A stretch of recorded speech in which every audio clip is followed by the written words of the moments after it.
Hace un par de domingos comenzamos esta predicación hablando acerca de las actitudes que la gente asume frente a la cruz.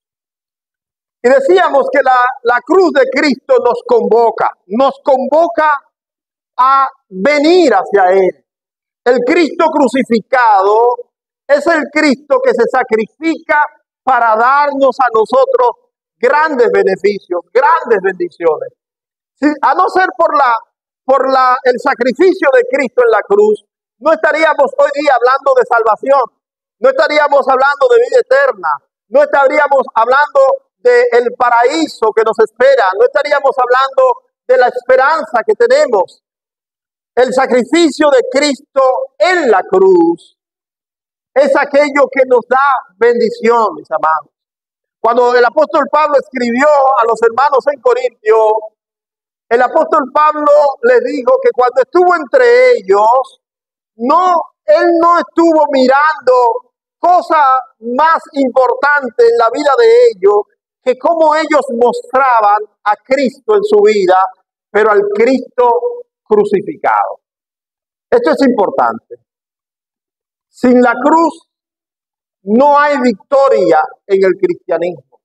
Sin la cruz no hay redención para el pecador que estaba esclavizado por el pecado. Sin la cruz no hay libranza de la condenación eterna. La cruz es la que nos representa en Cristo todos los beneficios que tenemos. La Biblia dice que somos salvos por gracia, por medio de la fe en el Señor Jesucristo. Y esa fe en el Señor Jesucristo está evidenciada en Juan capítulo 3 y versículo 14, cuando dice el mismo Señor Jesucristo que así como la serpiente fue levantada en el desierto por Moisés, era necesario que el Hijo del Hombre fuera levantado. ¿Pero dónde? En la cruz. Iniciamos esta lectura de Juan capítulo 19 en el verso 17, cuando dice la palabra de Dios que Jesucristo, tomando la cruz, salió hacia el lugar donde fue crucificado. Y lo que vimos hace un par de domingos sobre las actitudes que la gente toma frente a la cruz, vimos dos ejemplos que consideramos negativos nosotros, ¿verdad? ¿Algunos recuerdan cuáles fueron esos dos ejemplos que vimos? El primero, por lo menos. Pilato. ¿Me estoy ayudando? Pilato. Pilato mostró una prepotencia basada en una autosuficiencia. Y no en una autosuficiencia en sí, sino en una pretendida autosuficiencia. Ya mostramos ese día que nadie es autosuficiente, que todos somos dependientes uno de otro. Todos nos necesitamos de alguna manera. Nadie es autosuficiente. Dios dijo al principio, no es bueno que el hombre esté solo. Y si Dios dijo eso es porque es verdad, porque no puede variar esa verdad. Es que el hombre necesita de la compañía de los otros seres humanos y todo lo que los otros seres humanos hacen para darle valor a la vida del ser humano. Nadie es autosuficiente, pero alguno se cree en prepotencia, que es lo mismo que orgullo, y el orgullo, según la Biblia, es pecado. La Biblia dice que Dios mira de lejos al altivo, al orgulloso, al prepotente. Dios lo mira de lejos, porque lo que Dios invita a hacer de los suyos es la humildad, la humildad. Entonces Pilato se mostró una prepotencia creyéndose autosuficiente. El segundo ejemplo que vimos fue el de los soldados que mostraron la miseria del materialismo, y dijimos un materialismo carroñero, es decir, de los que se aprovechan. La carroña es aprovecharse del que está muriendo. Por ejemplo, ¿cómo se llama? Este tipo de aves que son carroñeras. La Laura, aquí nosotros conocemos un tipo, Laura le decimos, ¿verdad? que cuando usted lo ve volando cerca, usted dice, por ahí hay un caballo, hay algo muerto, porque ellos son carroñeros, se aprovechan del que está en desgracia para comer, para alimentarse. Y hablamos de ese tipo de materialismo que es miserable, que es carroñero, que se aprovecha de la debilidad del otro, que siempre está buscando aprovecharse para buscar ventaja para sí. No importa si el otro es afectado con lo que hace. Y hablamos de gente que llega a la iglesia y lo único que está pensando es en los beneficios materiales que va a sacar de la iglesia. Y hablamos de los soldados.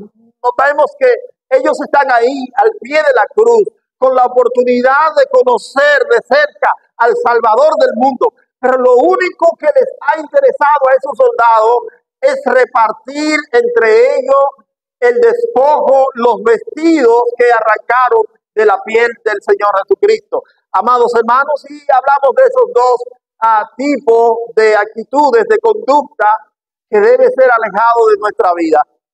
Hay 6, ¿verdad? Que hablamos de 8 aquel domingo, ¿verdad? Y hay 6 que pretendemos esta mañana, si el Señor nos da la oportunidad, compartir 6 más. Y vamos a continuar con eso. En tercer lugar, veamos el ejemplo de la multitud es como espectadores pasivos y cómplices del mal. La multitud que estaban ahí y se hacen espectadores, pero espectadores pasivos, y se convierten al mismo tiempo en cómplices del mal. Veamos lo que dice la palabra de Dios en el versículo 20. Versículo 20 de Juan, capítulo 19.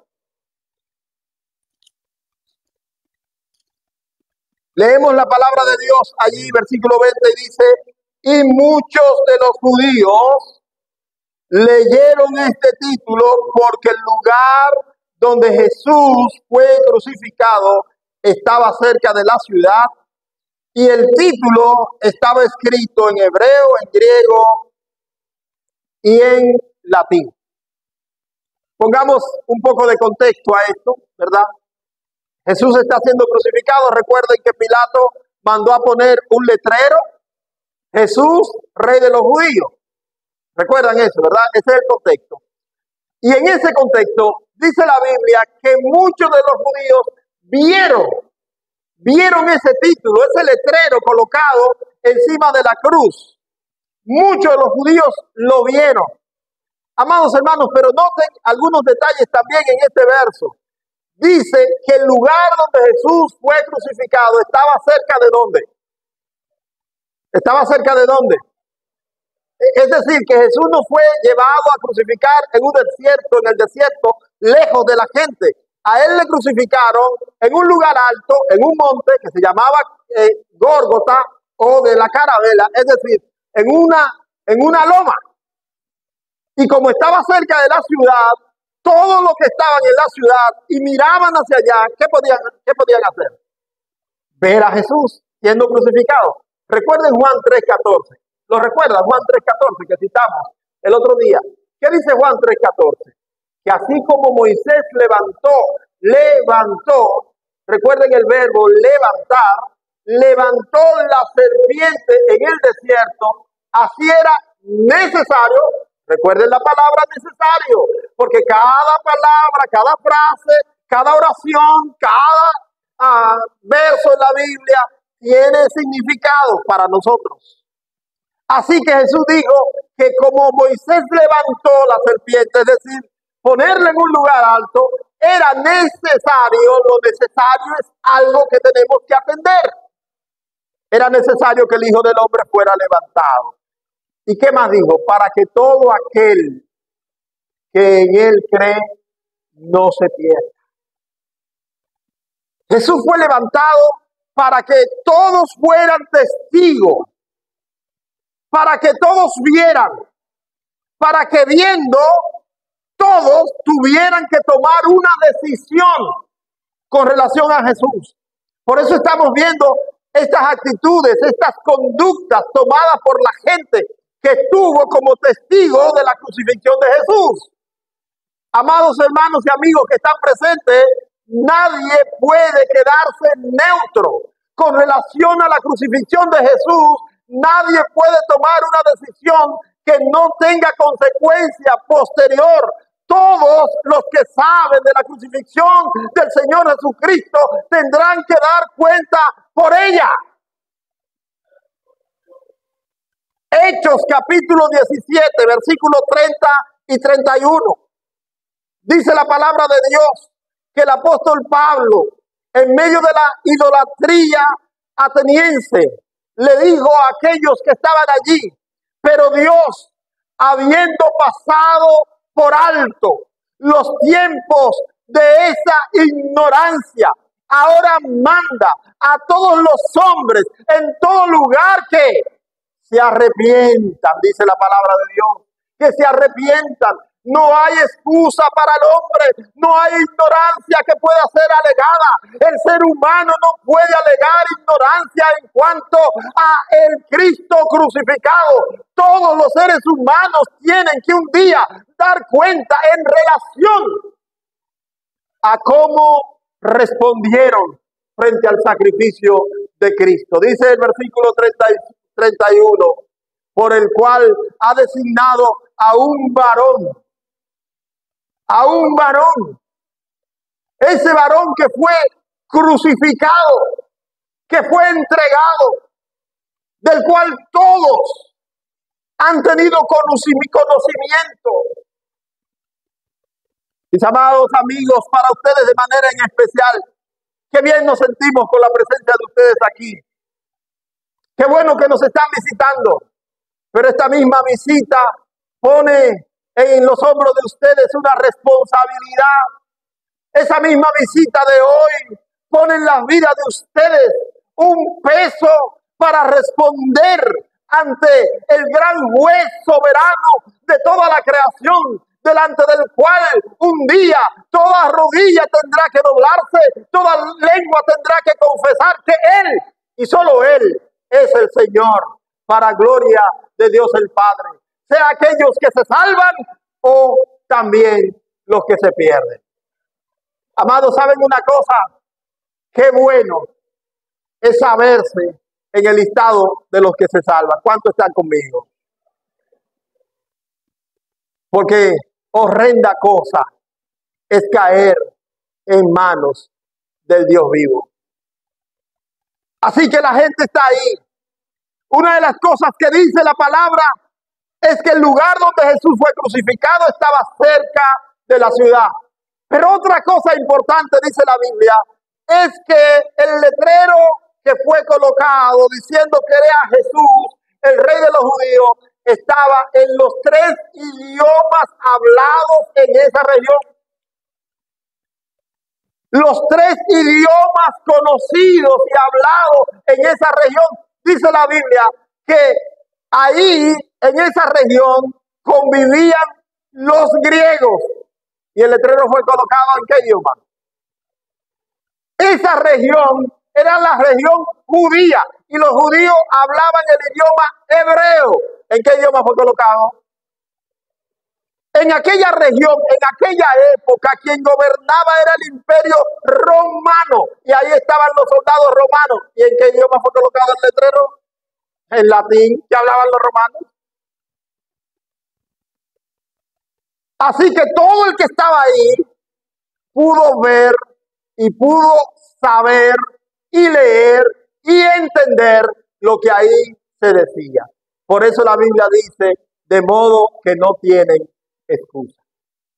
Qué terrible que hay gente que está buscando, como decimos los dominicanos, a veces la quinta pata al gato, cuando sabemos realmente que solo tiene 4. Que esa búsqueda es infructuosa, que no tendrá ningún resultado. El único resultado que podemos obtener de eso es simplemente si aceptamos la verdad o si la rechazamos.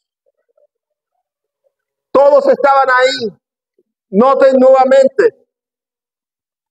Dice el versículo 20 que leímos hace un momento. Y muchos de los judíos leyeron este título. El versículo 22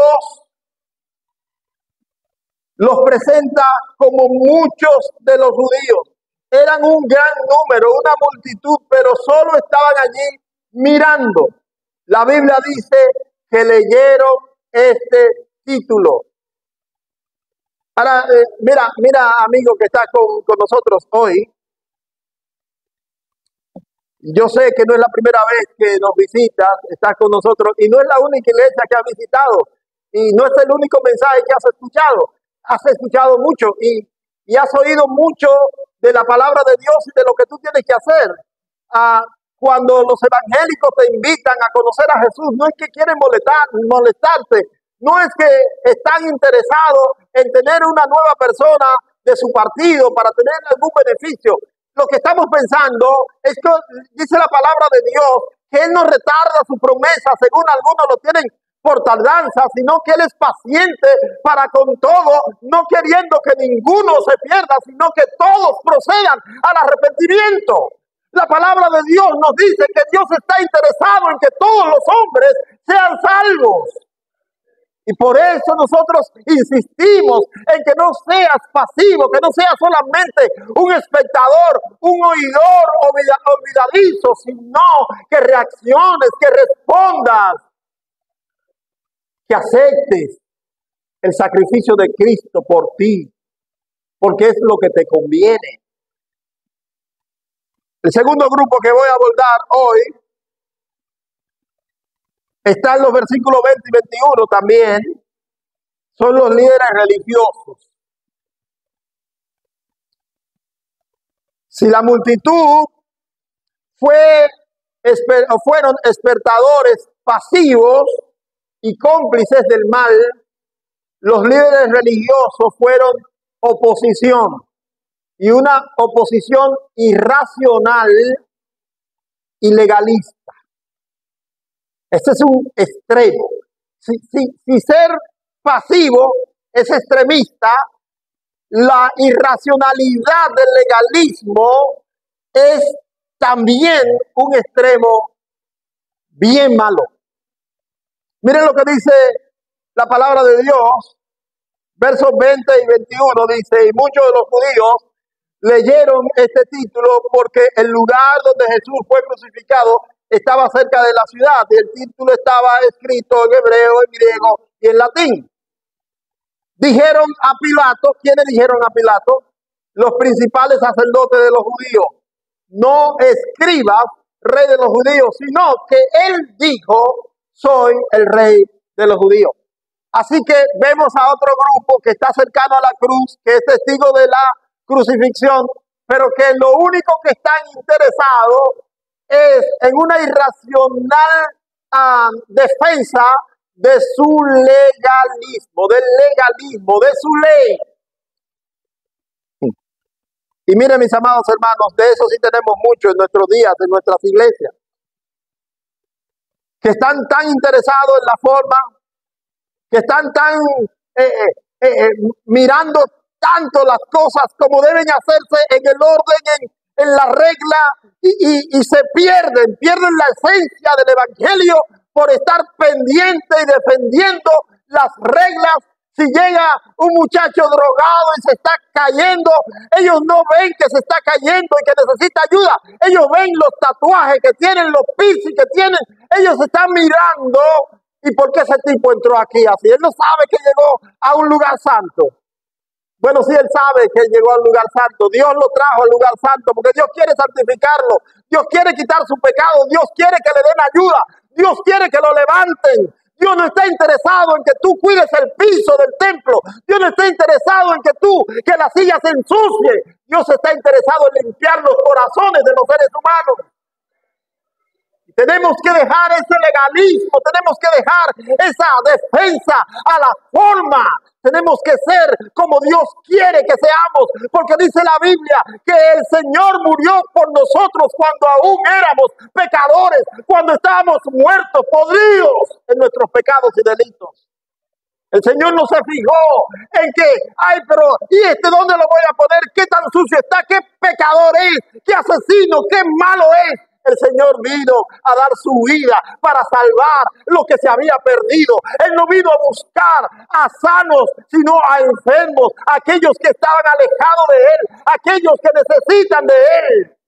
Y amados hermanos, muchas veces nuestro legalismo, nuestras fórmulas, cuidando tantas cosas, tanto detalle, en vez de atraer a la gente al Señor, lo que hacen es que la alejan del Señor. Somos tan culpables como estos líderes religiosos. El Salvador del mundo estaba muriendo y ellos están discutiendo, diciendo, no pongas que Él es el rey de los judíos, pon que Él dijo. Me recuerdan a 2 o 3 de ustedes, que no lo voy a mencionar ahora por respeto a los otros. A los otros. Sí, usted mismo que me está mirando, usted es uno. Ya vi alguna cara que se pusieron seria. Y yo no estaba pensando en usted, pero vi que se puso seria. Hermanos, el legalismo tiende a ser irracional. Porque nubla nuestra mente, nubla nuestra manera de pensar. Va haciendo que perdamos el propósito. Va haciendo que perdamos la esencia de lo que es lo más importante. Porque queremos cuidar la forma. Queremos cuidar aquello que no tiene valor. Y sacrificamos lo más valioso. De nuevo observemos aquí algo. Jesús, el Dios encarnado, está colgado en la cruz, dando su vida por salvar a los perdidos de la humanidad.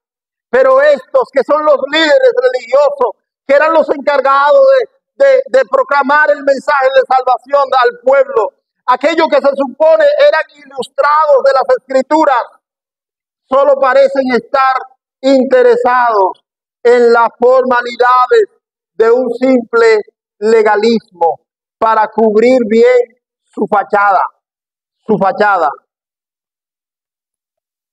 Dice la Biblia en Santiago capítulo 1 y versículo 26. Si alguno se cree religioso entre vosotros y no refrena su lengua, sino que engaña su corazón, la religión del tal es vana. La religión del tal es vana. Aquellos que tenemos fama de ser religiosos, que queremos mostrar nuestra religiosidad, nuestra espiritualidad, tenemos que ser racionales. Tenemos que pensar bien las cosas. Al momento de juzgar entre uno y otro, recordemos que el juicio debe ser solo de Dios.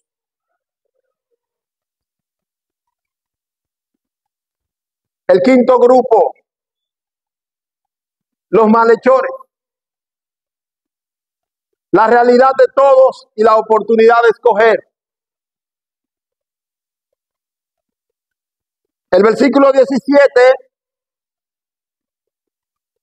dice allí en Juan 19, y él, cargando su cruz, salió al lugar llamado de la calavera, y en hebreo Gólgota, versículo 18. Y allí le crucificaron, y con él, ¿a cuántos? A otros 2, uno a cada lado, y Jesús en medio. Bueno, si leemos estos 2 versículos, lo que nos está diciendo la palabra de Dios es que el día que crucificaron a Jesús, crucificaron a otros 2 hombres. No nos da más detalle, solo que uno lo pusieron a la derecha y otro a la izquierda, y Jesús estaba en medio. De hecho, esto tiene un simbolismo. Recuerden que en Mateo capítulo 25 dice la palabra de Dios que cuando el Hijo del Hombre venga, va a colocar unos a la derecha y otros a la izquierda, ¿sí o no? ¿Recuerdan ese pasaje de la Escritura? y va a decir a la derecha, venid, bendito, no, venid, como dice, venid, bendito de mi Padre, heredad el reino preparado para vosotros desde antes de la fundación del mundo. Y va a decir a los de la izquierda, miren, yo nunca los conocí, apártense de mí, ustedes son malditos, vayan al fuego eterno. Así que las posiciones en relación a Cristo tienen un significado. Ahora, en base a eso yo quiero preguntar, ¿de qué lado de Cristo estás? ¿De qué lado de Cristo estás? Bueno, si tú dices que estás a la derecha, bueno, bien por ti. Si dices que estás a la izquierda, también bien por ti. ¿Sabes por qué? Porque tanto el que estaba a la derecha como el de la izquierda era un malhechor. Y eso somos todos nosotros. Eso somos nosotros. No hay diferencia ni entre judío ni griego. Dice la Biblia, porque todos somos pecadores. Todos estamos, por eso ellos nos representan a nosotros. Pero al mismo tiempo hay la oportunidad de arrepentimiento. El reconocer que todos somos pecadores nos da la oportunidad también de reconocer que necesitamos del Salvador. El que no se reconoce como pecador no sabe que tiene la necesidad de un Salvador. Eso es importante, ¿eh? Porque los que se creen que ellos son suficientes, como Pilato, o los que creen que la ley le da la oportunidad, como los principales sacerdotes, esos no se arrepienten. Dice Marcos, capítulo 15 y versículo 27, que cuando crucificaron a Jesús, también con él crucificaron, ¿cómo le llama Marcos 15:7? ¿Cómo los identifica? ¿No están leyendo conmigo? Marcos 15:27. ¿Cómo le llama? Dos ladrones. Levanten la cabeza, hermanos, varones. La Biblia dice que usted, no le voy a ofender hoy, que usted, igual que ellos, era un ladrón. Las hermanas que están aquí, con todo el cariño que ustedes merecen de mí, la Biblia dice que ustedes también eran dos ladronas. ¿Qué robaban, pastor? ¿Qué robaban?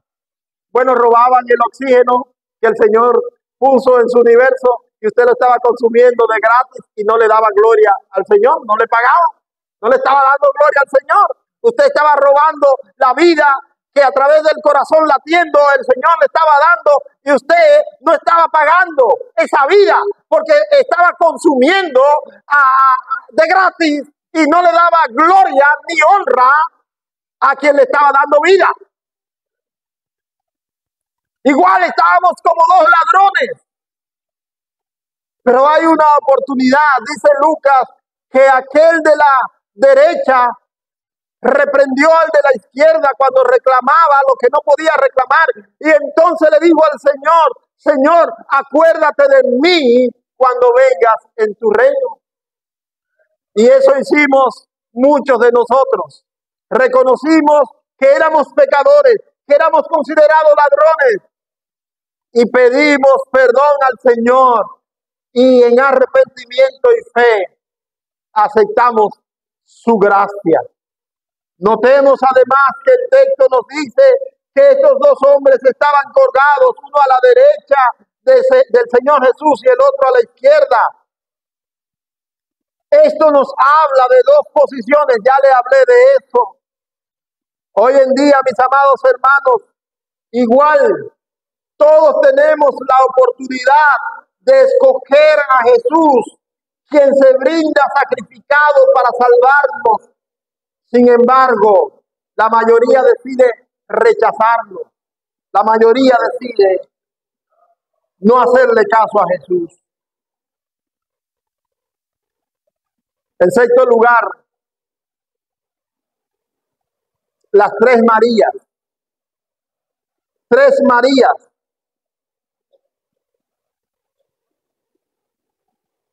Versículo 25 de Juan 19. Las tres Marías representan la lealtad que rebasa fronteras. Miren lo que dice el versículo 25.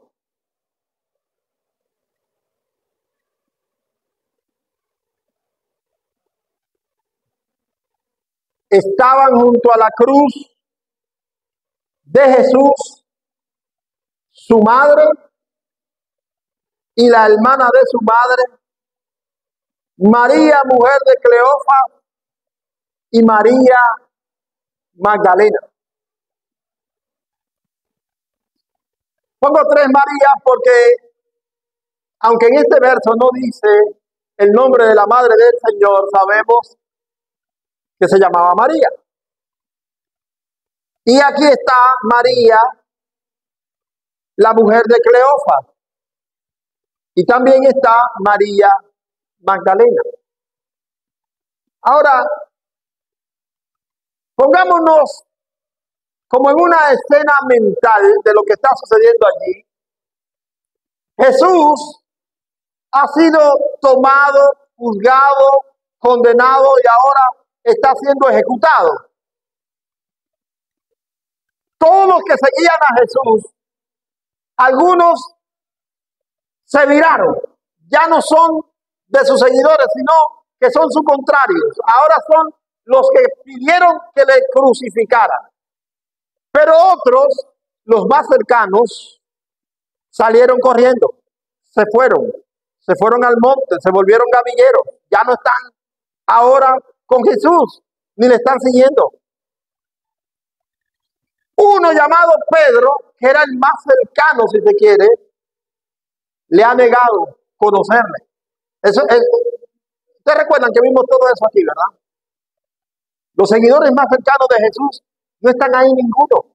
De hecho, se sabe que uno de ellos, muy importante dentro de los seguidores, fue el que lo entregó. Y esa es la escena que están viviendo ahí. Los que están ahí, cerca de la cruz, son los que están celebrando la muerte de Jesús. Los que se creen victoriosos porque han agarrado a un facineroso que venía predicando y diciendo una cosa que no era consumible y ahora está pagando el precio. Pero ahí hay tres mujeres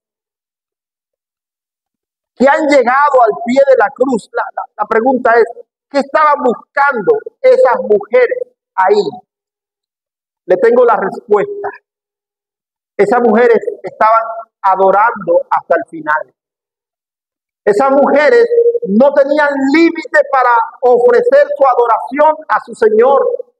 Esas mujeres no eran de las que adoran al Señor solo en tiempo cuando las cosas están bien. Esas mujeres adoran al Señor en tiempo de crisis. Esas mujeres no tienen como límite ir a la iglesia cuando se sienten solo bien. Esas mujeres van aunque la iglesia estén sacrificando al Señor de los cielos. Esas mujeres no son de las que se quedan en casa por un dolor de cabeza o porque la noche está lluviosa o el día está lluvioso. Esas mujeres están dispuestas a rebasar cualquier frontera para estar con el Señor que ellas dicen amar y adorar. Aunque su vida se ponga en riesgo, aunque la multitud se levante en una turba y las agarre a ella y también las mate, ellas están ahí al pie de la cruz del Señor que se sacrifica, porque ellas entienden que Él se sacrificó por ella. ¿Y cómo le van a dejar a su Señor? ¿Cómo lo van a dejar solo en la hora más oscura de su vida? Ellas van a estar ahí con el Señor hasta lo último. Y ahí están como testigos. Una adoración que no tiene límites, que rebasa fronteras. ¿Saben, mis amadas hermanas? Y hablo con las hermanas porque son mujeres. No son los Marios que están aquí, son las Marías. Miren, mis amadas hermanas, hay que aprender de las Marías. Hay que aprender de las Marías. Esta mañana en la escuela dominical el tema era la obediencia del Señor a pesar del sacrificio. Así lo traté con las parejas. Y lo difícil es que la cristiandad dice obedecer al Señor, pero cuando no hay que sacrificarse. Cuando mi obediencia no se mete conmigo, está bien. Pero cuando yo tengo que sacrificar algo, hasta ahí llega mi obediencia. Hermanos, el cristianismo no se trata de eso. El cristianismo se trata de obedecer al Señor aún en los momentos de sacrificio. La Biblia dice en Romanos capítulo 12, versículo 2, que presentemos nuestros cuerpos en sacrificio vivo, santo, agradable a Dios, que es nuestro culto racional. Y le decía a los hermanos allí en la clase de las parejas, le decía, Hebreos capítulo 12 y versículo 2 presenta dos platos que no caben en la misma bandeja para nosotros los seres humanos. Dice Hebreos capítulo 12, versículo 2, que Jesús, por el gozo puesto delante de él, sufrió la cruz. Sufrimiento y gozo para nosotros no caben en la misma bandeja. Son dos platos diferentes que se sirven en diferentes restaurantes, no en el mismo. Pero en la iglesia el Señor Jesucristo requiere que los que somos seguidores de Él estemos dispuestos a obedecerle y gozándonos vayamos hasta el sacrificio. Ahí están. Una lealtad que rebasa toda frontera. En el momento en que la gente más cercana de Jesús estaba huyendo, ahí estaban las tres Marías para adorar al Señor. Ahí estaban, al pie de la cruz, para mostrar su lealtad al Señor, para mostrar que ellas eran fieles al Señor, no lo iban a dejar en la hora más oscura, estaban ahí, adorando al Señor. El séptimo lugar, la madre del Señor Jesús también tiene un espacio especial, porque ella nos muestra una abnegación y una valentía que encuentra honra y refugio en Jesús. Versículo 26, dice la palabra de Dios, cuando vio Jesús a su madre y al discípulo a quien él amaba, que estaban presentes, dijo a su madre, mujer, he ahí tu hijo. No sé si ustedes notan que en todo el relato de la crucifixión, ese es el momento único en que se dice que Jesús vio. Jesús vio. ¿Y qué fue lo que vio Jesús? Ahí estaba mucha gente, pero Jesús miró. ¿Y a quién vio?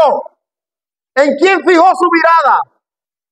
¿En quién puso su atención? ¿Qué rostro fue el rostro que vio? Su madre. Se suponía que la madre no debía estar ahí.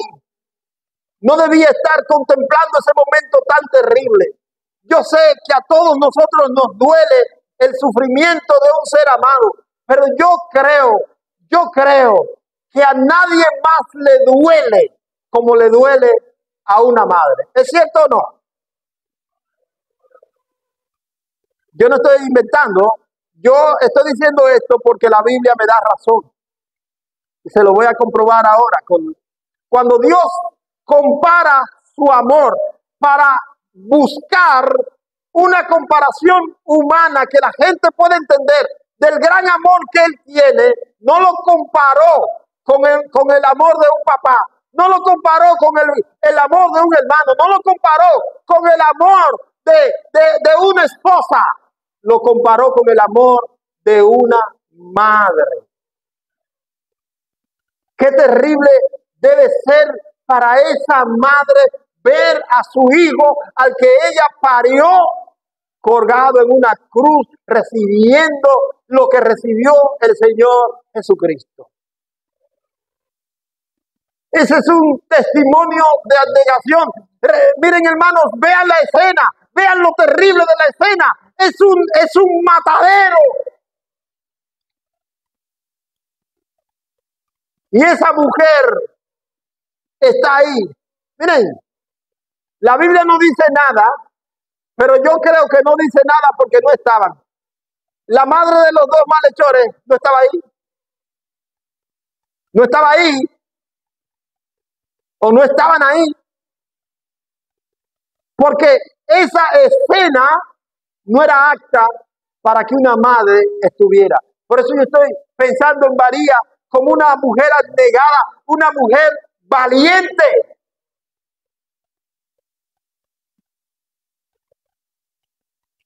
A propósito, nosotros los evangélicos no estudiamos tanto de María porque tenemos miedo de volvernos católicos.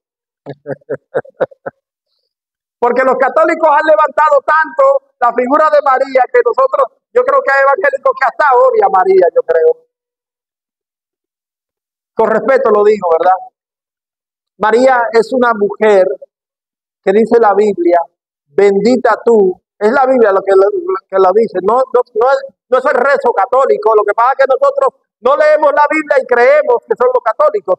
Pero dice la Biblia, llama a María bendita entre las mujeres.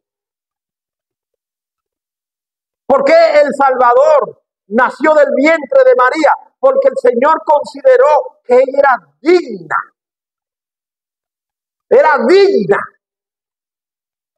Las mujeres evangélicas, yo creo que la madre de la fe de todas las evangélicas, si hay una, es Sara.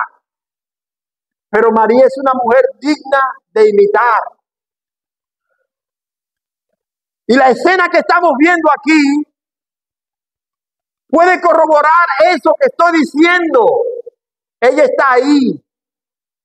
Y ella no fue a llorar la pena de su hijo. Y aquí, perdónenme lo católico, pero María fue al pie de la cruz para mostrar su devoción, su adoración, por quien ella decía era su Salvador.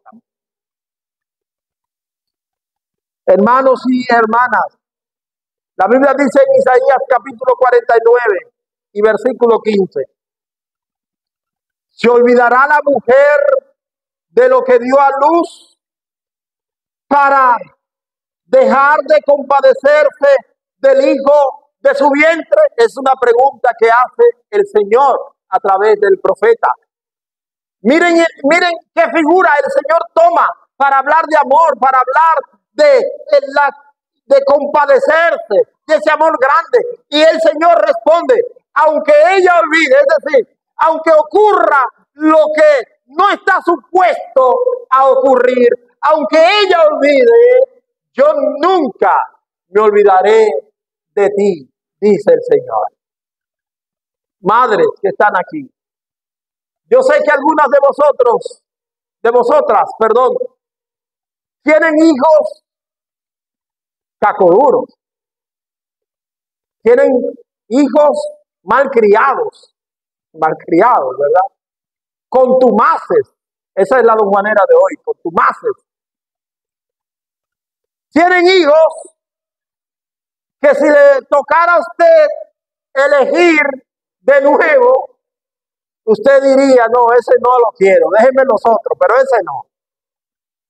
Pero si el Señor te permitió tenerlo como hijo, por lo menos es tu responsabilidad doblar tus rodillas cada día, y no solamente una vez al día, sino todas las veces que sean necesarias para pedir a Dios por tu hijo, para pedir el cambio del corazón de tu hijo, para presentar un testimonio agradable a Dios y pidiéndole al Señor que transforme el corazón de tu hijo.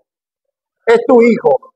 Dios te dio para nacer de ti, de tu vientre, y tú tienes una responsabilidad frente a Dios con ese hijo. Dice el Salmo 127, aquí herencia de Jehová son los hijos, cosa de estima el fruto del vientre. No desprecies a tu hijo, ora por tu hijo, aconseja a tu hijo, no sueltes a tu hijo. Sigue luchando por tu hijo. Ámalo hasta el final. Finalmente, la actitud del discípulo amado, asumiendo el deber de la obediencia y el servicio. Como todo buen cristiano debe moverse en obediencia y en servicio. En obediencia y en servicio. Ahí estaba el discípulo amado. Noten que he dicho anteriormente que todos huyeron, todos se fueron, unos traicionaron, otros negaron, Pero ahí estaba un discípulo fiel que está en las buenas y en las malas, un discípulo fiel que no niega a su Señor, por más que sean las circunstancias, un discípulo que obedece la palabra de Dios, un discípulo que sirve al Señor, un discípulo que está ahí para lo que el Señor requiera de él. Ese es el ejemplo del discípulo amado. Dice el versículo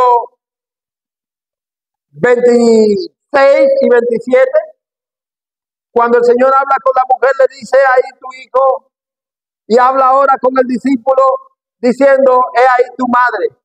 Y quiero que subrayen la última parte de este versículo 27, que dice, y desde aquella hora el discípulo la recibió en su casa. Pensemos un momento y pensemos en algunas cosas. La primera cosa que quiero, que ustedes piensen es, ¿tenía María otros hijos? ¿Sí o sí? Claro que sí. Más adelante nos da la Biblia el listado de los hijos de María, entre los que se encontraban Judas, Jacobo, Marcos y unas hembritas. Perdón, pastor. Pero dice, y desde aquella hora el discípulo la recibió en su casa. ¿Por qué el discípulo no dijo, pero venga acá? ¿Y por qué el Señor me está poniendo a mí esta carga? Esa mujer no tiene otro hijo.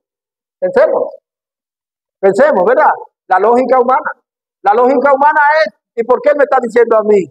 ¿Tú sabes por qué te está poniendo a ti esa carga? Porque ahora tú eres de la familia de la fe. Recuerden lo que dice Gálatas, en lo que dependa de nosotros hagamos bien a todos, mayormente a los de la familia de la fe. De la fe. Cuando Pablo habla de la viuda en 1 Timoteo capítulo 5, dice, si algún creyente tuviera viuda, ¿a quién le está hablando? A creyente. Porque la nueva vida en Cristo también conforta y representa una nueva responsabilidad. Lo que nosotros hacemos como creyentes no nos debe pesar, no nos debe causar daño a nosotros. Lo que hacemos como creyentes tenemos que hacerlo con gozo, con ánimo. No importa si la carga es pesada, no importa si la gente dice, pero a ti te corresponde. No, si el Señor me lo mandó, eso lo debo yo obedecer. Yo sé que esto no es popular, no arranca a ver, porque pesa. Pero dice la Biblia que el Señor le encargó a este hombre, ¿y saben por qué el Señor le encargó? Porque ya ella había perdido a su marido y ahora estaba perdiendo a su hijo primogénito y ella necesitaba quien la conforte. Y él puso eso en manos de un creyente. Los creyentes tenemos que estar dispuestos a servir, no solamente a servirnos. El Señor Jesucristo dijo que Él vino no para ser servido, sino para servir y para sacrificarse. Hay que predicar eso, hay que vivir eso, hay que levantar eso, mis amados hermanos. No querramos vivir la vida cristiana como como los faranduleros, no sé, los que solo están pensando en beneficio. La vida cristiana, le decía también a los hermanos esta mañana, la vida cristiana no es tan fácil como algunos la están pintando, porque el Señor nos llama al sacrificio, al servicio y a la obediencia. Finalmente, hay dos condiciones sine qua non que todo discípulo del Señor Jesús debe estar dispuesto a aceptar y cumplir. Si usted no está dispuesto a hacer eso, usted lo más cerca que está de ser discípulo es, no sé, cualquier cosa, pero no es discípulo de Cristo.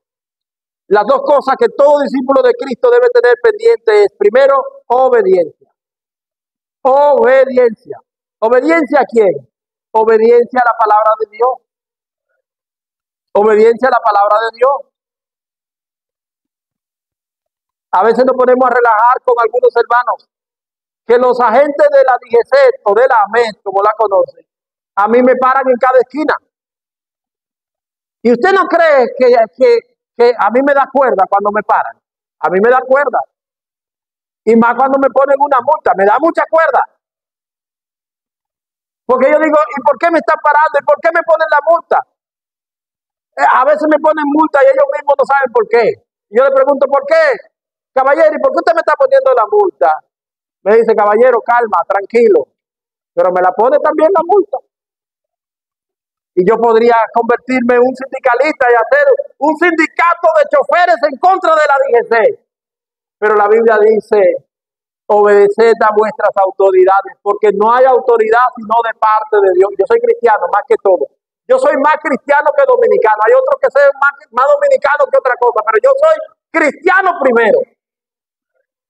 Y mi compromiso es obedecer la palabra de Dios. Y toda aquella acción, aunque yo tenga razón, pero toda reacción que me lleve a desobedecer la palabra de Dios, renuncio a ella. Porque yo soy cristiano. Yo tengo que obedecer a mi Señor. Mis amados hermanos, yo sé que estas son palabras duras para algunos. Porque estamos viviendo un tiempo en que la defensa de los derechos es la bandera que debe levantarse.